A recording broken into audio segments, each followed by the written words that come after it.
Rayalaseema lift irrigation project కోసం వైఎస్ఆర్సీపీ పోరాటం ఉధృతం చేసింది. సీమకు ఈ ప్రాజెక్టు అవసరం గురించి ప్రజలకు వివరించేందుకు రౌండ్ టేబుల్ సమావేశం నిర్వహించింది. శుక్రవారం అనంతపురంలో నిర్వహించిన సమావేశంలో వైఎస్ఆర్సీపీ నేతలు, పలువురు మేధావులు పాల్గొన్నారు. శిష్యుడైన తెలంగాణ సీఎం రేవంత్ కోసం రాయలసీమ ప్రయోజనాలను చంద్రబాబు తాకట్టు పెట్టారని మండిపడ్డారు. వైఎస్ఆర్సీపీ నేతలు సీమకు చంద్రబాబు చేసిన ద్రోహానికి వ్యతిరేకంగా తీవ్ర ఉద్యమం చేపట్టనున్నట్టుగా హెచ్చరించారు. చంద్రబాబుకు వ్యవసాయం అన్న రైతులన్నా గిట్టదని, అందుకే పక్క రాష్ట్రం ముఖ్యమంత్రి అయిన తన శిష్యుడి కళ్లల్లో ఆనందం కోసం రాయలసీమ ఎత్తిపోతల ప్రాజెక్టు పనులను నిలిపివేసి సీమకు ద్రోహం చేశారనే విమర్శలు వెల్లువెత్తుతున్నాయి. రాయలసీమ లిఫ్ట్ ఇరిగేషన్ ప్రాజెక్టు పూర్తి చేయాలనే డిమాండ్తో అనంతపురంలో వైఎస్ఆర్సీపీ ఆధ్వర్యంలో రౌండ్ టేబుల్ సమావేశం జరిగింది.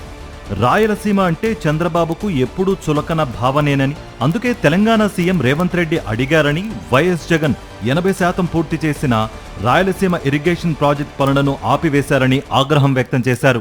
తెలంగాణతో రాజకీయ ఒప్పందం చేసుకొని రాజకీయ అనేది కూడా ఒక క్రీడ అనేది కూడా చంద్రబాబు నాయుడు గారు కూడా చేస్తూ ఎత్తిపోతల పథకాన్ని కూడా లేకోకుండా కూడా చేసేసి నిలబెట్టి ఇచ్చినారని చెప్పేసి స్వయంగా ఈనాటి తెలంగాణకు ముఖ్యమంత్రి అయిన రేవంత్ రెడ్డి గారే అసెంబ్లీలోనే అందరి శాసనసభ్యుల ముందర కూడా ఇవి చెప్పిన తర్వాత అక్కడ జరుగుతున్న ఒక కుట్ర అనేది కూడా ఈరోజు కూడా మనందరికీ కూడా బహిర్గతమైంది.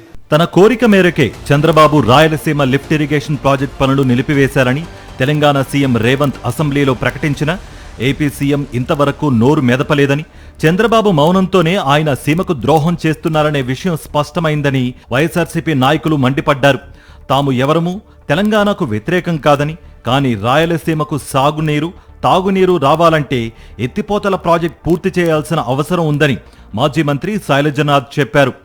శిష్యుని సంతోషం కోసం వాళ్ళిద్దరూ ముఖ్యమంత్రులట రహస్యంగా రూమ్లో కూర్చొని మాట్లాడుకున్నారట. ఆ కార్యక్రమంలో కృష్ణ నీళ్ళు నువ్వు తీసుకో, గోదావరి నీళ్ళు నేను తీసుకుంటా అని చెప్పినారట.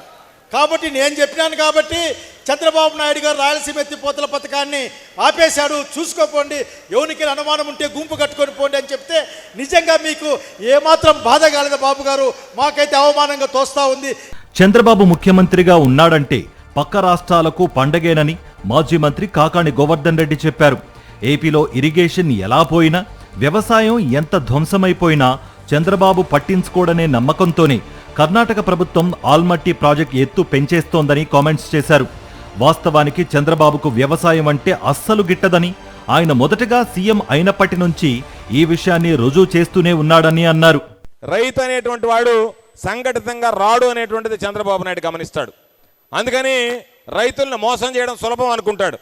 రైతులు సంఘటన అయితే తప్ప, అందరం సమాయత్తమైతే తప్ప దీనిని ఏదో ఈరోజు పెట్టాం, మాట్లాడాం, ఈరోజు పలానా దగ్గర ప్రోగ్రాం జరిగిందని రాత్గయి బాత్గయి లాగా ఈరోజు జరిగిపోయింది, అయిపోయింది, క్లోజ్ అయిపోయింది, రేపటి నుంచి లేదని చెప్పినటువంటి విధంగా కాకుండా దీన్ని ప్రజల్లో విస్తృతమైనటువంటి దృష్టికి తీసుకువెళ్ళాలి.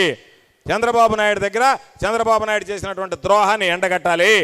రాయలసీమ ప్రయోజనాలను తాకట్టు పెట్టిన చంద్రబాబు వైఖరిని ప్రజల్లో ఎండగట్టాలని సమావేశం నిర్ణయించింది.